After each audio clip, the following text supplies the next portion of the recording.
नमस्कार, आदाब, स्वागत है आपका आशुतोष सिन्हा के क्रिएटिव क्लासेस में। और आज बात कर रहे थे हम लोग वैदिक सभ्यता के बाद उत्तर वैदिक काल की। अभी-अभी वैदिक सभ्यता हमारा खत्म हुआ है और वैदिक सभ्यता के बाद उत्तर वैदिक सभ्यता की बात करेंगे, उत्तर वैदिक काल की बात करेंगे और यह भी वैदिक सभ्यता से इंटरलिंक है, क्योंकि यह वैदिक सभ्यता का ट्रांसफॉर्म्ड रूप है।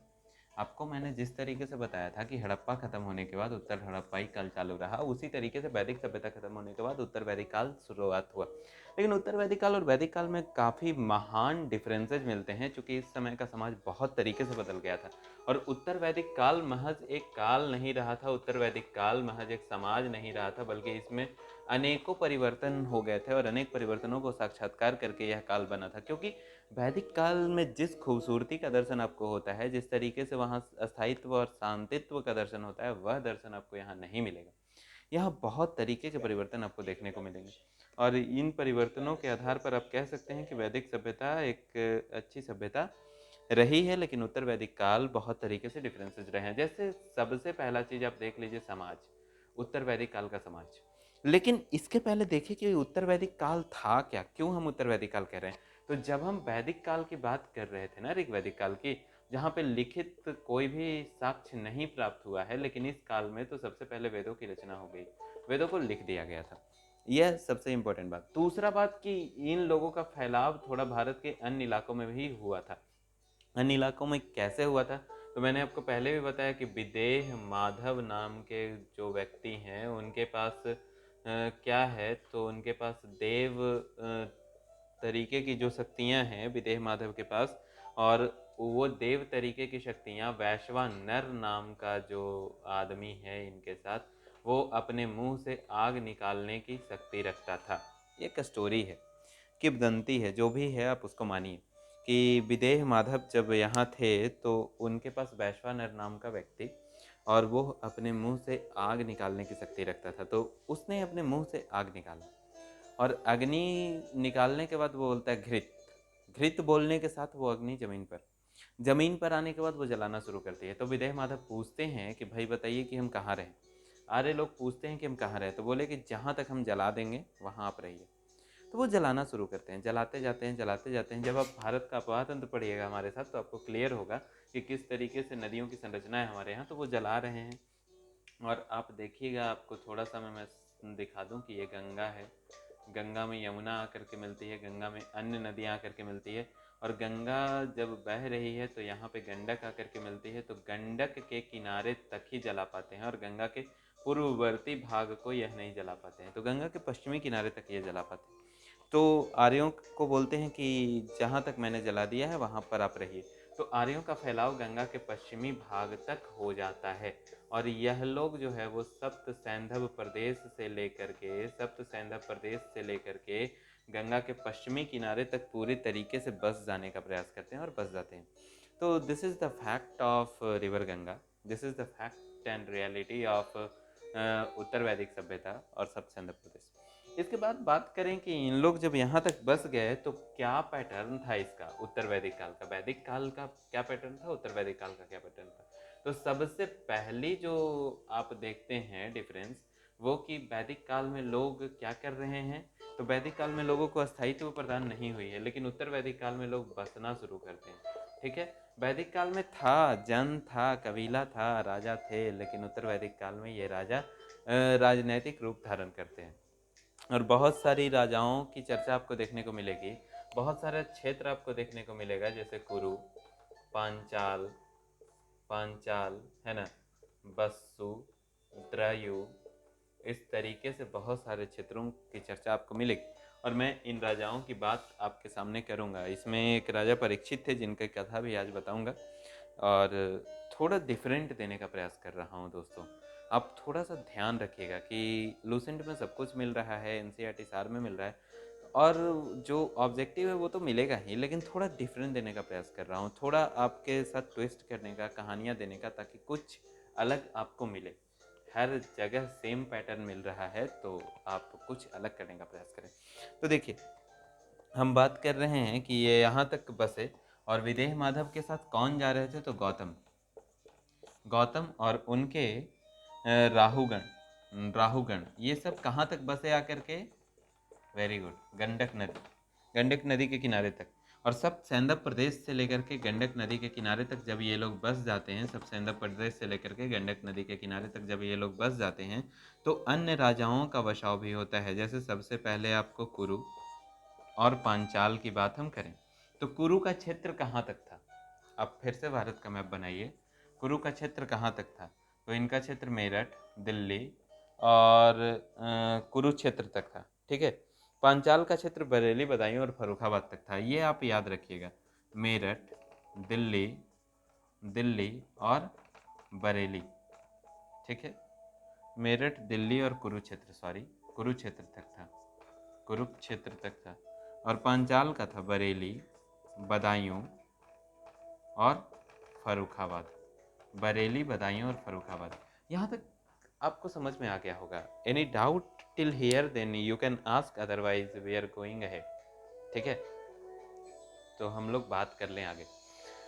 अब बात करते हैं कि ये राजा कैसे थे, इनकी राजनीतिक व्यवस्था कैसी थी, इनकी राजनीतिक व्यवस्था में परिवर्तन क्या आया था, इनकी सामाजिक व्यवस्था कैसी थी। तब हम एक स्पेशल राजा की बात करेंगे, और ये कुरुक्षेत्र से संबंधित थे, जो थे राजा परीक्षित। इनकी कहानी मैं बताऊंगा अभी, लेकिन अभी बात कर लूँ कि उत्तर वैदिक काल में सामाजिक, आर्थिक और राजनीतिक व्यवस्था कैसी थी। सामाजिक व्यवस्था कैसी थी? तो समाज में अमूलचूल परिवर्तन हो गए थे। ये परिवर्तन कैसे थे? सबसे पहला परिवर्तन आप देखिए कि समाज में समानता बहुत डिफरेंट तरीके से हो रही थी। समाज में जो है सो जन्म के आधार पर विभाजन हो गया, जन्म के आधार पर विभाजन हो गया, और 4 भागों में विभाजन हुआ था। कौन कौन? ब्राह्मण, क्षत्रिय, वैश्य और शूद्र। समाज का सबसे बेहतरीन पुरुष या सबसे उच्च वर्ग के लोग ब्राह्मण होते थे, उसके बाद सबसे निम्न वर्ग के लोग शूद्र होते थे। अब यहाँ पे देखिएगा परिवर्तन कैसा आया। ब्राह्मणों का काम पूजा पाठ करना था, पूजा पाठ करना, यज्ञ हवन करना था। इसके साथ साथ समाज में छुआछूत और अस्पृश्यता का भी पैटर्न देखने को मिलेगा। और इनका काम था सफाई करना, इनका काम था शासन करना, और इनका काम था हेल्प करना, शासकों का हेल्प करना। यानी सबका प्रक्रिया आपको समझ में आ गया। ब्राह्मण का काम पूजा पाठ, इनका काम शासन करना, इनका काम हेल्प करना, इनका काम सफाई करना। तो शूद्रों की स्थिति सबसे निम्न थी इस समाज में। शूद्रों की स्थिति कैसी थी? सबसे निम्न थी। शूद्रों को सबसे निम्न कोटि का माना जाता था, सबसे निम्न जाति का माना जाता था इस समाज में। अब प्रक्रिया कुछ इस तरीके की रही थी कि उस समाज को देख करके वहाँ के समाज पे तरस भी आता था, वहाँ के लोगों पे तरस भी आता था, वहाँ के लोगों की स्थिति पे समस्या भी उत्पन्न हो रही थी हमारे साथ। और कभी कभी ऐसा लगता था कि वहाँ के लोगों के साथ जो हो रहा था वैसा नहीं होना चाहिए था, वहाँ के लोगों के साथ कुछ तो अच्छा होना चाहिए था, ठीक है। दूसरा चीज़, कभी कभी हमको लगता था कि मतलब हंसी भी आ रही है वहाँ के समाज के साथ। जैसे एक कहानी आपको सुनाता हूँ। ये यहाँ के समाज कैसे निर्मित हो गया था, विभाजन किस तरीके से हावी हो गया था। मान लीजिए कि यह एक गांव है, ठीक है। गांव का यह प्रवेश द्वार है, यहाँ से लोग प्रवेश करते हैं। प्रवेश करने के बाद, मैं लिखता नहीं हूँ तो समझ में आएगा। प्रवेश करने के बाद इधर की ओर रास्ता जाता है, ठीक है। यहाँ पे घर बना हुआ है, इधर की ओर रास्ता जाता है, फिर रास्ते इधर मुड़ते हैं, इधर मुड़ते हैं, ठीक है। आगे ये रास्ता जा रहा है, फिर ये रास्ता इधर मुड़ता है, इधर मुड़ता है। तो ये जो रास्ता है, यहाँ पे घर, यहाँ पे घर, यहाँ पे घर, इस साइड में भी रास्ता रहा होगा, आप आगे से ले लीजिए, यहाँ भी रहा होगा, है ना। तो इधर भी घर, ऐसे। अब इस रास्ते पे शूद्रों को क्या कहा जाता था कि शूद्रों को बोला जाता था कि तुम गांव के बाहर रहो, या तो तुम यहाँ रहो, या तो तुम यहाँ रहो। मतलब क्यों गांव के अंदर नहीं रहो? क्योंकि तुम्हारा काम है साफ सफाई करना। अगर तुम रहोगे तो हमें प्रॉब्लम होगी, अगर तुम रहोगे तो हम छुआ जाएंगे, ठीक है। और ये उत्तर वैदिक काल की प्रथा हमारे टाइम तक भी चली आई थी, अभी भी यह अस्पृश्यता का अंत पूरी तरीके से हमारे यहाँ नहीं हो पाया है। तो मैं वो कहानी भी बताता हूँ। अब क्या होता था कि शूद्र लोग का काम था सफाई करना, नालियों का सफाई करना, वॉशरूम का सफाई करना, और वो लोग आते थे। तो भाई शूद्र आ रहे हैं, बहुत बड़ा समस्या, ब्राह्मणों के लिए तो बहुत बड़ी समस्या। मैं किसी पे कटाक्ष नहीं कर रहा हूँ, लेकिन बहुत बड़ी समस्या कि शूद्र आ रहे हैं। अब क्या होगा? क्योंकि वो सफाई कर रहे हैं भाई, वो सफाई कर रहे हैं, वो आपके यहाँ आपकी गंदगी को उठा रहे हैं, आपके लिए तो अच्छा है ना। लेकिन आप उस चीज़ को नहीं समझते हैं। जैसे नरेंद्र मोदी का आप एक प्रसंग सुनिए, वो कहते हैं कि भाई कचड़े वाला आया, तो कचड़े वाला वो नहीं है, कचड़े वाला तो हम हैं, हम उसको कचड़ा दे रहे हैं, वो तो सफाई वाला है। ये सोचने का पैटर्न है, ये सोचने का तरीका है, और इस खूबसूरती के साथ वो इतने उच्च विचार के साथ सोचते हैं। और प्रयागराज में देखिए कि आपके यहाँ जो सफाई कर्मी हैं उनका वो पैर धोते हैं, इतने बेहतरीन प्रधानमंत्री आपको मिले। तो जब ब्राह्मणों को, क्षत्रियों को शूद्रों के आने से समस्या होती थी कि शूद्र आ रहे हैं, और उनसे लोग दूर भागते थे, उनकी परछाई से भी लोग दूर भागते थे ताकि हम अपवित्र न हो जाए। इसलिए शूद्रों के साथ एक नियम बनाया गया था कि वो जब भी उस इलाके में इंटर करेंगे तो अपने गले में ढोल बांध के आएंगे, और ढोल नगाड़े बजाते हुए फटाफट अंदर इंटर करेंगे। तो जैसे ही वो ढोल बजा के इंटर कर रहे हैं गली में, तो लोग दूर भागना शुरू कर रहे हैं कि शूद्र आ गया, सफाई वाला आ गया। अब भाई कभी कभी तो मेरे को हंसी आती थी ये सुन करके, और जब भी मैं पढ़ाता था तो इस क्लास में भी हंसी आती थी कि भाई शूद्र आ रहे हैं, ढोल बजाते हुए लोग आ रहे हैं, शूद्र आ रहे हैं, शूद्र आ रहे हैं। शूद्रों को लगता होगा कि हमें देख करके लोग भाग जा रहे हैं, इसका मतलब मैं ही राजा हूँ, मैं ही शासक हूँ, मैं ही महान हूँ। लेकिन वो जो अस्पृश्यता का प्रसंग हम उत्तर वैदिक काल में ले आए हैं, अस्पृश्यता जो हमारे यहाँ स्थापित हो गई, वो गलत है। वो अस्पृश्यता नहीं होनी चाहिए थी। वो सफाई कर रहे हैं भाई आपके, वो भी मनुष्य हैं, आप भी मनुष्य हैं, दोनों में कोई अंतर नहीं है। दोनों को भगवान ने बनाया है, दोनों के पास सेम कैपेसिटी है, दोनों के पास सेम चीज़ है। लेकिन हम क्या कर रहे हैं? तो इस समाज में हम सबसे बड़ा चीज़ की जन्म के आधार पर भेदभाव कर दे रहे हैं, विभेदीकरण को स्थापित कर रहे हैं। यही है इस समाज का सबसे बड़ा पैटर्न। तो शूद्रों के साथ इस तरीके का होता था। अब मैं बता रहा हूँ कि मेरे टाइम में भी ऐसा हुआ करता था, जब मैं बच्चा था, छोटा गांव में रहता था। तो उस समय क्या होता था कि भाई अस्पृश्यता तो थी हमारे यहाँ, अस्पृश्यता थी। इन जातियों से लोग छुआछूत करते थे, और वो लोग अक्सर सफाई करने आया करते थे। तो मैं और गांव के मोहल्ले के दो चार बच्चे और क्या करते थे कि दौड़ के जाते थे और उन लोगों को छू देते थे जिनको छूना मना होता था, और उनको छू करके उनके पीछे भागते थे जो इनसे छुआने से डरते थे, इनको टच करने से डरते थे। उनके पीछे भागते थे और दौड़ के उनको छू देते थे। उनको नहाना पड़ता था, और हमें भी चार गालियाँ पड़ती थी, हमें भी नहाना पड़ता था। मुझौसा कुड़िया कहाँ से आ गया साला, छू दिया हमको, ऐसे कर दिया, वैसे कर दिया। तो ये जो समस्या होती थी, ये महज शूद्रों के साथ नहीं थी, हम लोग भी इसके साथ गेम खेलते थे। और धीरे धीरे हम चाहते थे कि इस अस्पृश्यता को दूर किया जाए। क्यों ये अस्पृश्यता है? क्यों? ये भी आदमी है, हम भी आदमी हैं, और बराबर का दर्जा दिया जाना चाहिए।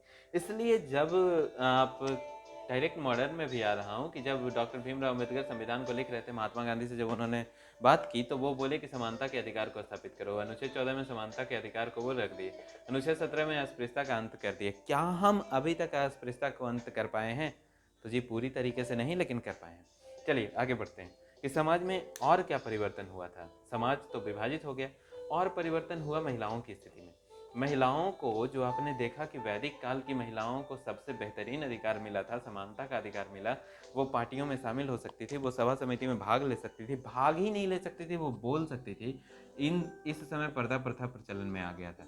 इस समय महिलाओं को समानता का अधिकार नहीं मिला था, इस समय महिलाओं को दर्जा नहीं मिला था समानता का, इस समय महिलाओं को पढ़ाई लिखाई का भी अधिकार नहीं था, इस समय महिलाओं को सभा और समितियों में बैठने का और बोलने का अधिकार नहीं दिया गया था। इस समय महिलाओं को सिर्फ शराब और जुआ के जैसा मर्द का तीसरा सबसे बुरा लत समझा जाता था। महिलाओं के साथ कोई खास अधिकार नहीं मिला था इस समय। तो यह समाज में सबसे बड़ा परिवर्तन आया। सामाजिक परिवर्तन इस तरीके से हो रहे हैं उत्तर वैदिक काल में।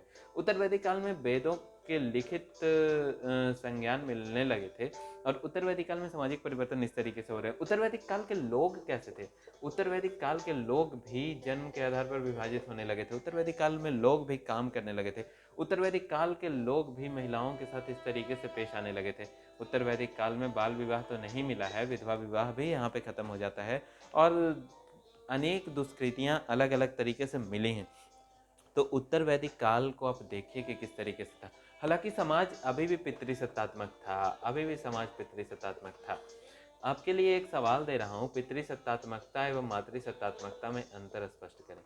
मातृसत्तात्मकता में अंतर स्पष्ट करें, क्योंकि आपके जहन में एक सवाल आ रहा होगा कि आप अगर सूर्यवंशम मूवी देखिए, आपने देखा होगा, बहुत ही आइडियल पिक्चर है और बहुत सारे लोग देखते हैं।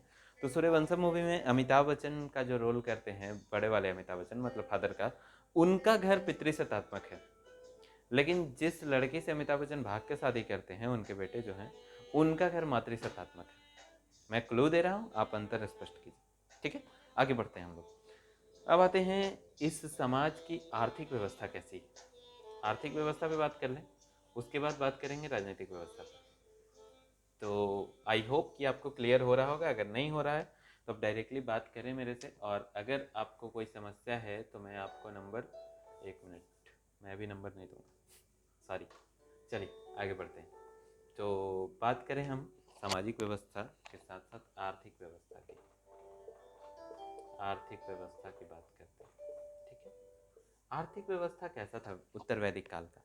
उत्तर वैदिक काल का आर्थिक व्यवस्था की बात जब हम करते हैं ना, तो उत्तर वैदिक काल के आर्थिक व्यवस्था में आप देखिए कि यहाँ भी बार्टरिंग सिस्टम से थोड़ा लोग मुद्रा की तरफ बढ़ रहे थे, लेकिन अभी भी बार्टरिंग सिस्टम था।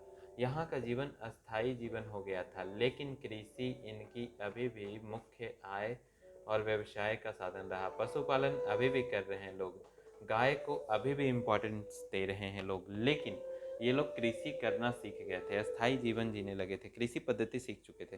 तो इनके आर्थिक जीवन में थोड़ा परिवर्तन आया था, आमूलचूल परिवर्तन आप कह सकते हैं कि आया था। इसके साथ साथ इनका व्यापारिक पैटर्न भी रहा था, और व्यापार अब ये दूसरे जगहों पर करने लगे थे। ये लोग सोना को मंगवाने लगे थे या धातुओं का आयात निर्यात करने लगे थे। इसके साथ ही इनके आर्थिक जीवन में बहुत परिवर्तन आ रहा है। इसके बाद बात कर लें राजनीतिक जीवन की। उत्तर वैदिक काल का राजनीतिक जीवन कैसा था। तो राजनीतिक जीवन कहने का मतलब कि अभी आप देखिए कि राजा और कबीला कबीला का पैटर्न देखने को मिलता है। हालांकि उस पैटर्न में कुछ खास बदलाव नहीं आया। जैसा आप प्रारंभ से देख रहे हैं पैटर्न वैसा ही रहा है, उस पैटर्न में कोई खास बदलाव आपको देखने को नहीं मिलता है। ठीक है, आपने कैसा पैटर्न देखा था पहले, तो आप देखिए कि आपने देखा कि सबसे पहले परिवार, कुल, विष, जन, राष्ट्र। तो इस तरीके का पैटर्न अभी भी है, बस अंतर यही हो गया कि राजा अस्थाई हो गया था। राजा अस्थाई हो गया था और उनका अलग अलग नाम था। कबीला अस्थाई हो गया था, उनका अलग अलग नाम था, जैसे कुरु, पंचाल, है ना। तो हम बात कर रहे थे कुरुक्षेत्र के राजा परीक्षित की। राजा परीक्षित की चर्चा करने से पहले हम उनका नाम लिख दें, और आपको कहीं कहीं महाभारत में भी परीक्षित की चर्चा मिलती है। कुरुक्षेत्र के ये राजा रहे हैं परीक्षित। तो परीक्षित की चर्चा उत्तर वैदिक काल में भी मिली है, महाभारत में भी मिली है, और कलयुग के प्रवेश से पहले इन राजा को कलयुग का दर्शन होता है।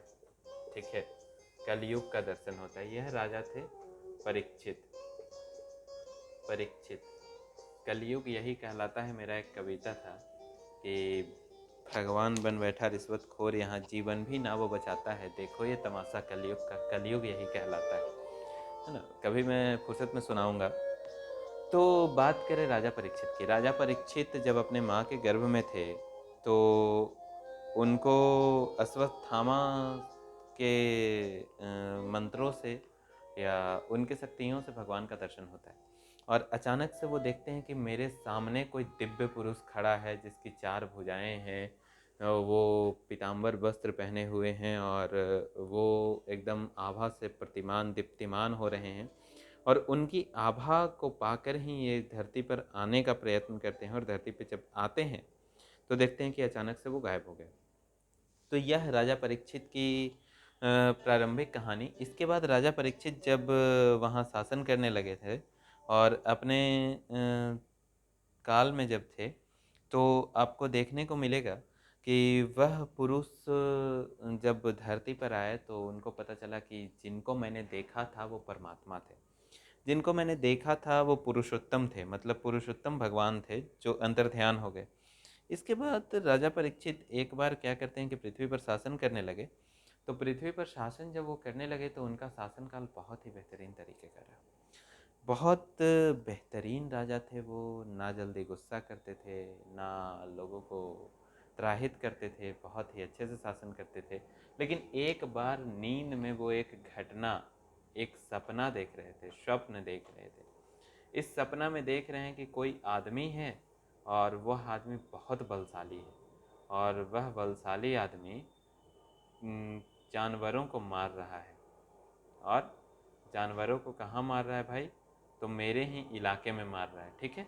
वह बलशाली आदमी गायों को मार रहा है, बैलों को मार रहा है, गाय बैलों को मार रहा है और मेरे इलाके में मार रहा है। लेकिन वह देखने में हष्ट पुष्ट लगता है, बहुत बड़ा लगता है, और वह राजा जैसा प्रतीत होता है, ठीक है।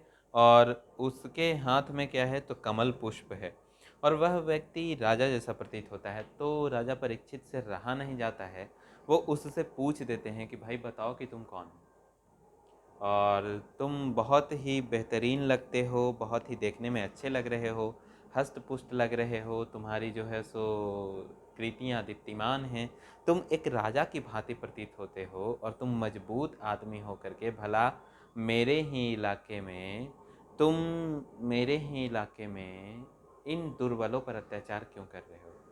वो भी दुर्बल जानवरों पर अत्याचार क्यों कर रहे हो?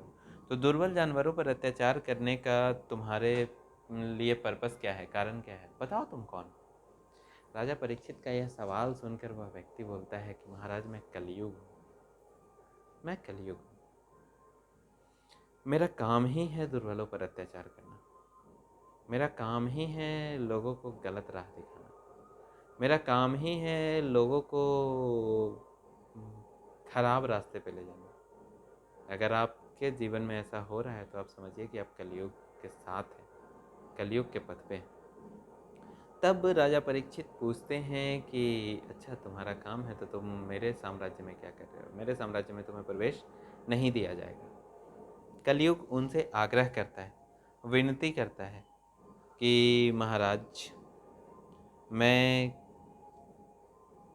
बहुत ही भयभीत हूँ आपसे, बहुत ही डर गया हूँ आपसे, लेकिन मैं आपसे विनती करता हूँ, आपसे आग्रह करता हूँ कि आप कृपा करके मुझे अपने साम्राज्य में रहने की जगह, अपने साम्राज्य में बसने की जगह दे। तो उन्होंने बोला बोला वो ध्यान रखिएगा क्या बोलते हैं, और अगर ये बातें आपको समझ में आ जाएं तो तालियां बजनी चाहिए।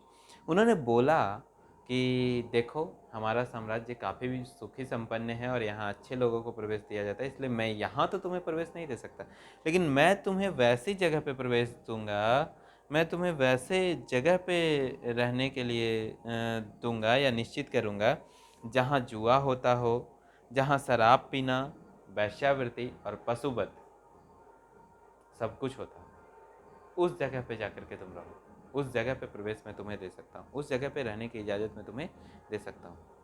कलयुग बोला ठीक है महाराज मैं वहीं रहूँगा। और एक तरीके से आप देखिए कि कलयुग का यही तो निशानी है, वैश्यावृत्ति, जुआ, शराब और पशुवध, दुर्बलों पर अत्याचार, यही तो कलयुग है। बातें मेरे ख्याल से आप तक पहुंच गई होंगी, आपको समझ में आ गई होंगी, और जब आपको समझ में आ गई तो ये कलयुग का प्रवेश का कहानी उत्तर वैदिक काल में ही हुआ राजा परीक्षित के साथ, ठीक है। तो राजा परीक्षित उनको अनुमति प्रदान करते हैं, और अनुमति प्रदान करने के बाद वो कलयुग पूछता है, बोलता है कि महाराज एक चीज़ और मुझे दे दीजिए, वैसा जगह दीजिए जहाँ स्वर्ण होता हो, सोना रहता हो। तो धातु होना चाहिए, विनिमय का प्रणाली कुछ तो होना चाहिए।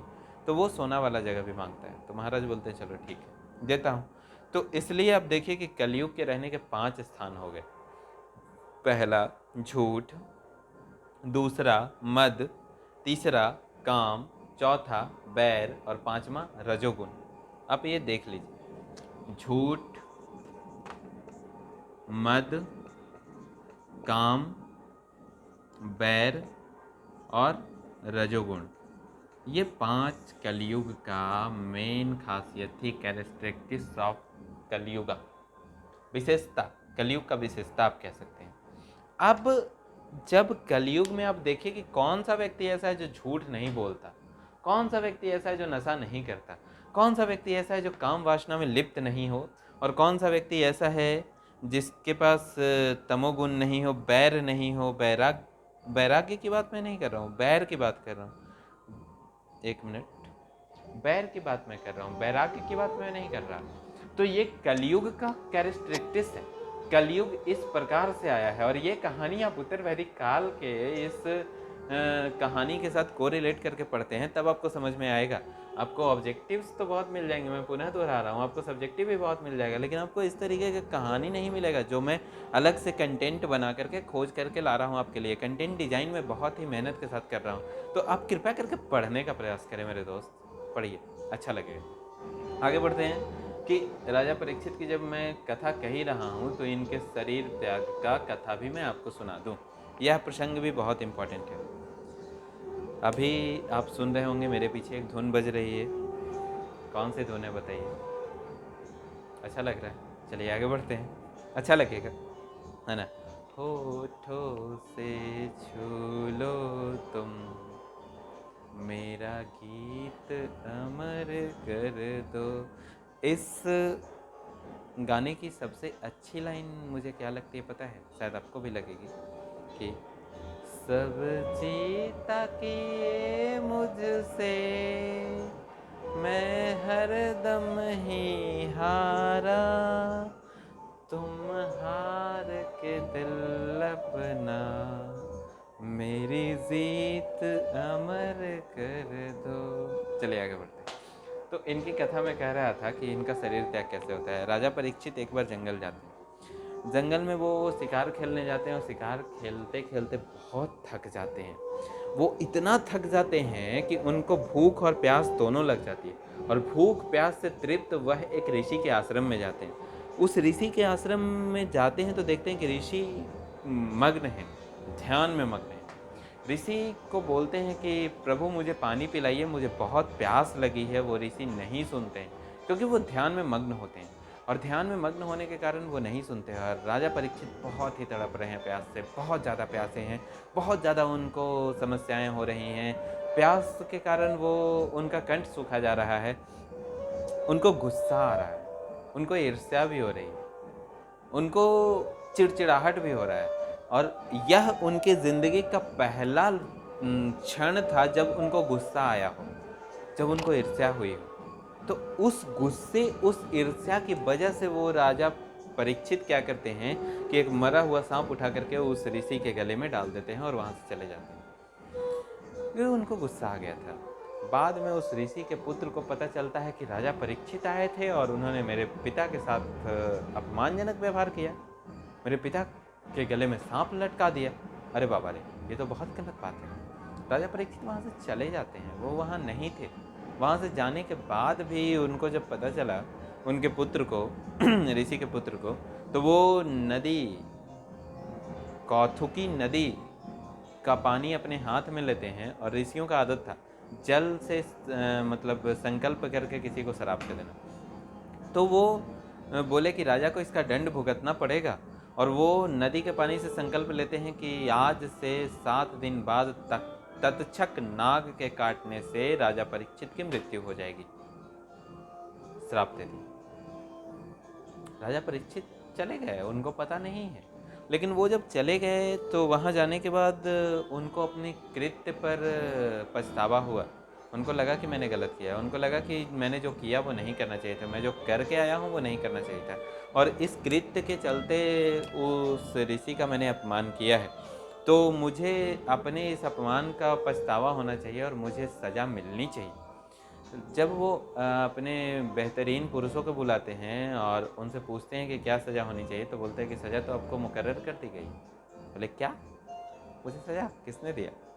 पूछे तो बताया कि राजा मतलब आप जिस ऋषि के पास थे उनके पुत्र ने आपको श्राप दिया है कि आज से 7 दिन बाद आपको तक्षक नाग काटेगा, जिससे आप मृत्यु को प्राप्त होंगे। राजा बहुत खुश हुए। लोग अक्सर मृत्यु का नाम सुन के भयभीत होते हैं। राजा बहुत खुश हुए, बोले कि बहुत दिन तक मैं इस धरती पे शासन कर रहा हूँ, बहुत दिन तक मैंने यहाँ शासन किया, बहुत दिन तक मैं यहाँ के जीवन में समर्पित रहा और इधर उधर के कामों में व्यस्त रहा। अब मुझे मौका मिला है शांति का, अब मुझे मौका मिला है कि मेरे जीवन का त्याग हो और मैं परमात्मा के साथ विलीन हो जाऊँ, मैं कृष्ण के साथ, मैं विष्णु लोक चला जाऊँ। उन्होंने बड़े बड़े ऋषि मुनियों को बुलाया कि अब मैं 7 दिन तपस्या करूंगा, अन्न त्याग करूंगा और इस तरीके से शरीर का त्याग करूंगा, क्योंकि उनको पता था कि मेरी मृत्यु होने वाली है और ये टल नहीं सकती। तो बेहतर है कि मैं खुद ही अपनी मृत्यु को गले लगा लूं। वो अनेक ऋषियों को बुलाते हैं, ऋषि वशिष्ठ, विश्वामित्र, गौतम, परशुराम, सब महर्षि, बड़े बड़े महर्षि आते हैं, उनसे पूछते हैं, उनके चरणों पे प्रणाम करके वो पूछते हैं कि प्रभु ऋषिगण, आप मुझे बताइए कि जीवन त्याग करने का सबसे सरल और सबसे अच्छा उपाय कौन सा है, जिससे मैं परमात्मा में विलीन हो जाऊँ, क्योंकि मैं चाहता हूँ कि मैं अन्न त्याग करके परमात्मा का ध्यान करते हुए, तपस्या करते हुए इस शरीर का त्याग करूं। ऋषिगण कहते हैं ठीक है, बहुत अच्छी बात तुम सोच रहे हो राजन, तुम जो सोच रहे हो वो करो, तुम्हें शांति के साथ स्वर्ग की प्राप्ति हो। राजन तपस्या में लीन हो जाते हैं, नदी के तट पर बैठ कर के वो तपस्या करने लगते हैं, वो पूजा पाठ करने लगते हैं, दान कर्म करने लगते हैं और इस तरीके से वो 7 दिन गुजारते हैं। इसके बाद तथाकथित श्राप के अनुसार तक्षक नाग के काटने से उनकी मृत्यु हो जाती है और उनका शरीर त्याग के बाद उनकी कहानी यहीं समाप्त होती है। लेकिन आप को मैंने एक राजा परीक्षित की कहानी बताई, ऐसे कई राजा थे उत्तर वैदिक काल में, ऐसे कई जन थे, कई संप्रदाय थे, कई राजधानियाँ रही, कुरु, पांचाल, त्रयु, दस्यु और भी 10-10 राजाओं का उल्लेख। लेकिन मैं किसी खास राजा की कहानी आपको बताया, आपको अच्छा लगा हो तो आप ज़रूर इसे लाइक शेयर करें। मैं कभी लाइक और शेयर की डिमांड नहीं करता, मैं बस कंटेंट देता हूँ, अच्छा देता हूँ, आप रोक सके तो रोकिए, लेकिन आप खुद को पढ़ें, आप पढ़ाने में व्यस्त कीजिए, खुद को मेहनत करने में व्यस्त कीजिए, मज़ा आएगा, ज़िंदगी का मज़ा आएगा। पढ़ने का तरीका बदल के देखिए, कहानी के रूप में पढ़ने का तरीका बनाइए, मज़ा आएगा। उत्तर वैदिक काल आई होप आपको समझ में आया होगा, सामाजिक, आर्थिक और राजनीतिक व्यवस्था आई होप आपको समझ में आया होगा। कहीं पे अगर डाउट हो तो आप डायरेक्ट पूछिए, मैं हूँ, मैं बताऊँगा। तो बहुत बहुत धन्यवाद आपका बने रहने के लिए और जुड़े रहने के लिए। लगातार इसी तरह जुड़े रहें हमारे साथ।